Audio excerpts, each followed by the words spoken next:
Well, good evening, everyone. Welcome back to my little gardening show, though we're not really in the garden. We're probably going to talk much about the garden tonight.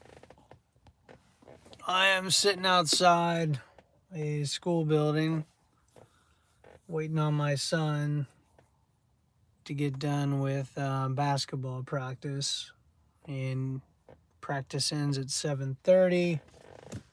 It's an open gym night, so it's not really practice. He's just kind of hustling around in there. So we got about a half hour to putz around. So I thought I'd live stream from the car. How's that? Let's see if this will work.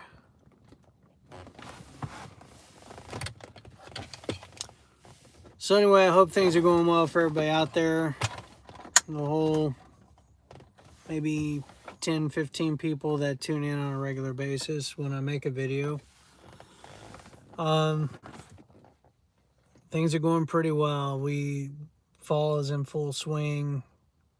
The weather's definitely changed. We had a morning this week where there was a little bit of frost on top of the cars. Didn't look like there was anything in the grass. But I don't know. I've not been out to Dad's in the early morning to assess, and haven't talked with him thus far this week to see if there's been any frost out there. But we're definitely getting in the time frame where we're going to see frost very soon, if not this week, possibly the next. The garden's pretty well. It's almost done in terms of the tomatoes and peppers. There's a few things left to harvest out there, but we've pretty much gotten what we wanted out of the tomato patch and the pepper patch. Got a wheelbarrow load of purple potatoes that we've been eating on a little bit. I do have some rhubarb that I need to harvest. I got a video that I made last year when we harvested that. We tried to get it before the first frost, but the rhubarb's looking pretty good. I made the mistake of, at least I think I caused some issues with the rhubarb by cutting out the seed stalks or cutting them off. I think that kind of wounded the plants and affected them a little bit. So next year I don't think I'm going to do that. I'm just going to let them go and then, fall over or whatever when they're done. But the rhubarb has kind of made a comeback. It looks really healthy. So if I don't get to it later this weekend, I'll harvest that. We got some really nice stalks. It's a Ukrainian rhubarb, so it's different. It's the stalks are pretty much solid green, but as long as the leaves are completely unfurled, it's good to harvest. So we'll chop that up and run it through the food saver, vacuum pack the bags, and then we'll have that for like pies and stuff or whatever this winter and next spring, beginning of summer when strawberries come in. So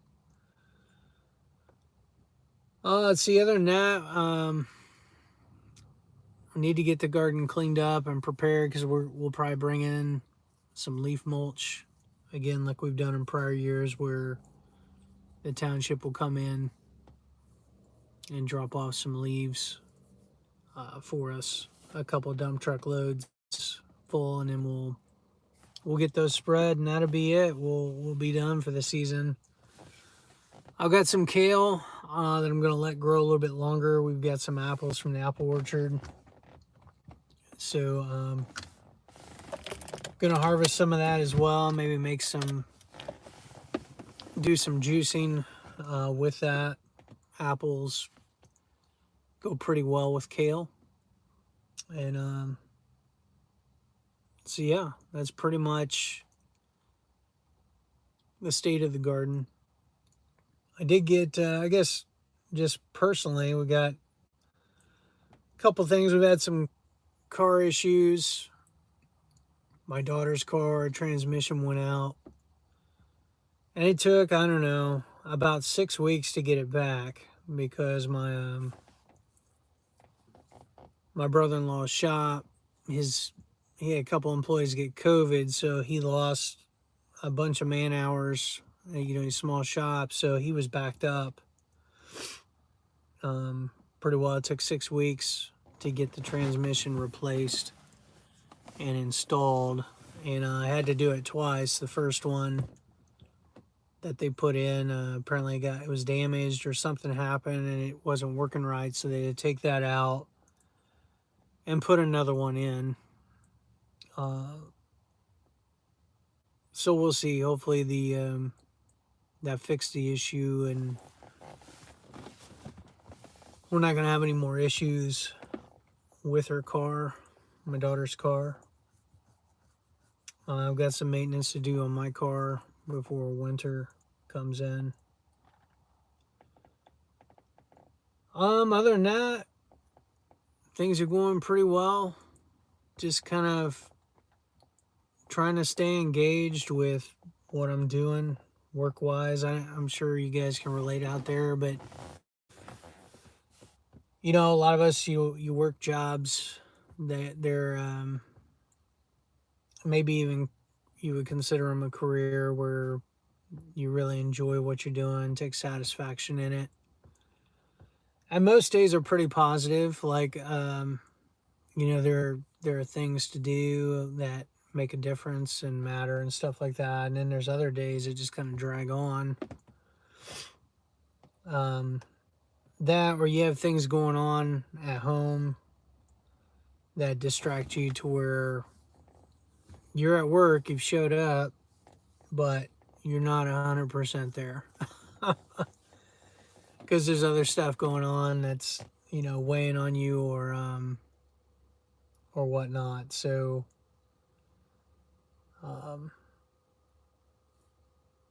currently we're in a good spot. I mean, I do a lot of recruiting and hiring and just basically taking care of employees, being an HR, and most days are pretty good. There's a few days that aren't so good. One thing that's been interesting and is how COVID has affected the workplace. With the mandates that have come out and all that, I guess anyone with over 100 employees are going to have to enforce mandatory vaccines, other than,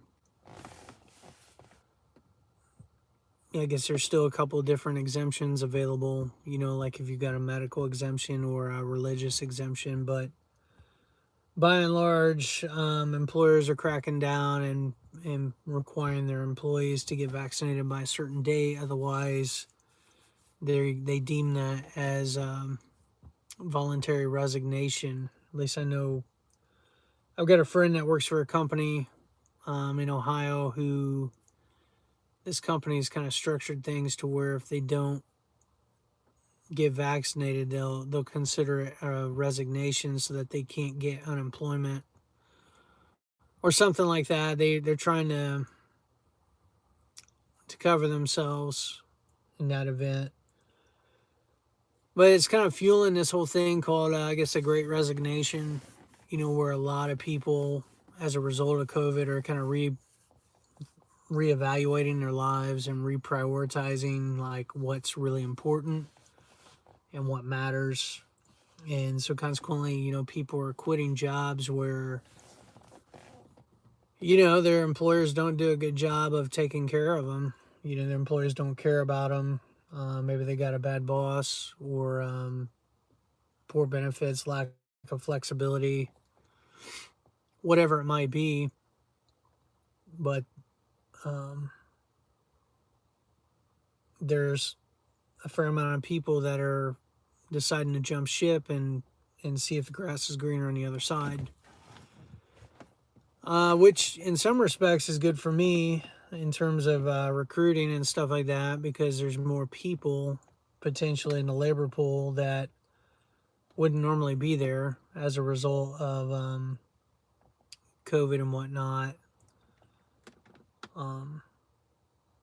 So I don't know. It's going to be interesting to see how it all plays out. I've talked to, I don't know how many people that's really one of the questions. Well, two main questions. One, how are you handling COVID? Are you requiring vaccinations? And two,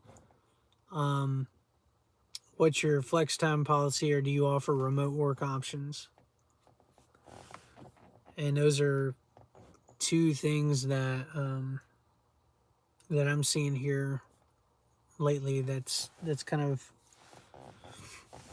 been things that people are looking for.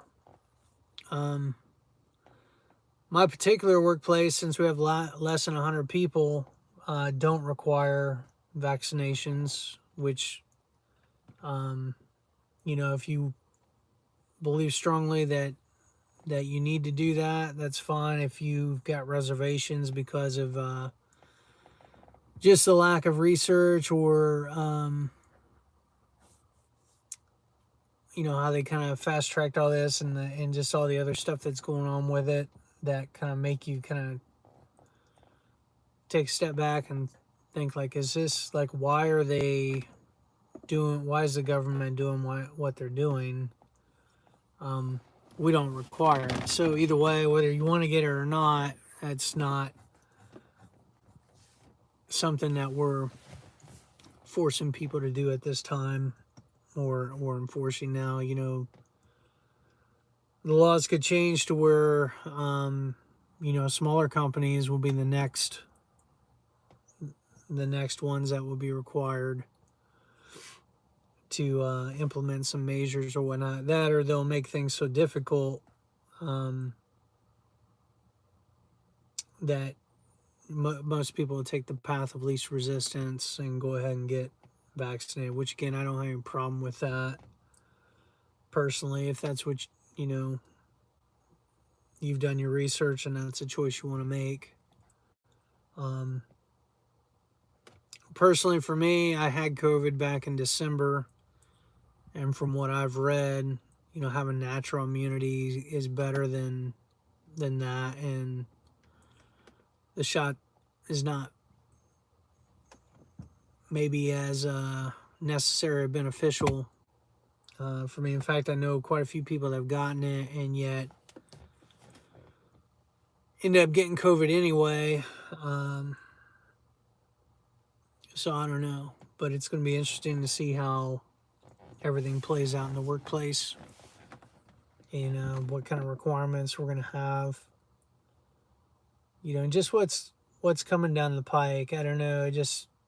We're definitely living in precarious times where there's just a lot of uncertainty, a lot that people can be afraid of, upset about. That's the other thing too, is that there's just a lack of civil dialogue on it. People just are not as tolerant or willing to debate issues or entertain other people's ideas.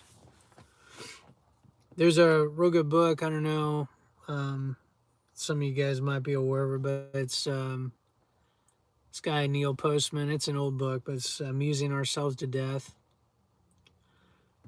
And he makes some interesting comments. He has some interesting insights on, I guess, the whole premise of the book is how, at the time it was television, but now it includes internet, anything that's visual, has become the primary medium by which ideas are communicated and considered.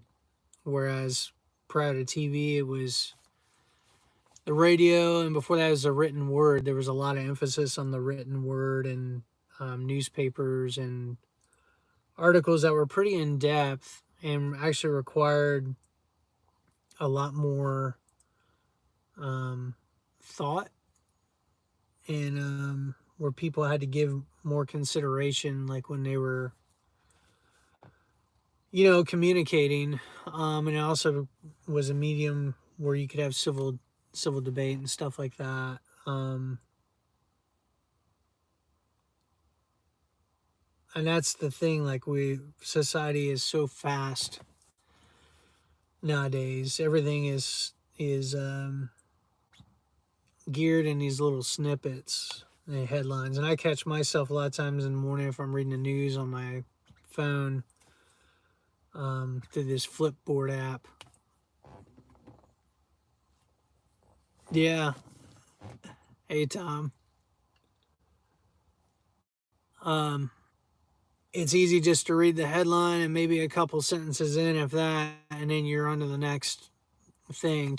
So to actually take the time to read and think critically about an issue and then respond in writing, there's something about that too, that when you have to do that and actually kind of gather your thoughts, it takes more time than just, you know, blasting something out in a text. And I guess in writing, I'm talking not just like a text message, but actually writing a letter or something a little more substantial. But anyway, I guess all that to say is that most everything now is just so shallow and fast paced that it's kind of dumbing us down. And that's kind of Neil Postman's big thing, the fact that it's eroded like our ability to have civil debate, and like eroding society because the medium that we now prefer to communicate in isn't as rich, isn't able to accommodate that kind of viewpoint. Even like these television shows where they're debating issues and stuff, everything's just camera angles changing and little snippets here, and then commercials intermixed in there where like maybe it's a serious issue that they're talking about, and all of a sudden you see this commercial for like a sandals vacation or like something that interrupts the train of thought and all that. I don't know. It's just I think about the kids. Got 5 kids, and just kind of what they're growing up in compared to what I grew up in. And I know, Tom, what you grew up in as far as like actually having to play outside and interact with people like face to face. Like our neighborhood, we hardly ever see kids outside, including my own. I mean, the only time my kids are outside is if I make them go out, like to do work. But to actually go outside, like, hey, I'm gonna, go play, blah, blah, blah. When I was growing up, is like you had to be home when the streetlights came on. But other than that, you were outside almost all day long, and you go to one friend's house, and then next friend's house, and then you go around till you had a gang of people that you were playing with and interacting with all day long. Whereas now it's all online. People sitting behind a screen interacting. Which it's ironic talking about all this because that's how we're interacting now. I'm live streaming a video talking about this stuff, which is hilarious. So I don't know. We this past weekend, yeah. He's like, yep, I'm going outside. I'll see you later. But man, I tell you, this past weekend we kind of checked out from things. Like, we're pretty involved in our local church and stuff like that, and serve in a couple different capacities. And we just been running every week. It's like every night there's something going on, and just it's it's tough. And with the kids, the older girls now have jobs where they're working schedules, and we're lucky to have we don't have any kind of sit down meal together through the week. Um, Occasionally it'll be my wife and I and the little kids. Um, but most of the time they're coming in, they're eating when they can. We're passing each other. So we ended up just kind of unplugging from everything this past Sunday and went out of town, went up to Columbus and this place called Ennis Park, which is Metro Park, was really cool. It had all kinds of, it's maintained by volunteer master gardeners. They have all kinds of stuff. And went up there, we took pictures, just hung out, basically spent the whole day together. And then when we got home, kind of unwinded. Kids were playing board games together, and it was just a really cool time.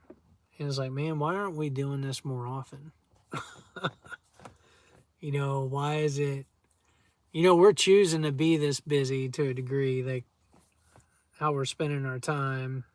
So it kind of made us think about some things, and like we definitely want to prioritize that before they grow up and go away, and kind of go on into adulthood and all that stuff.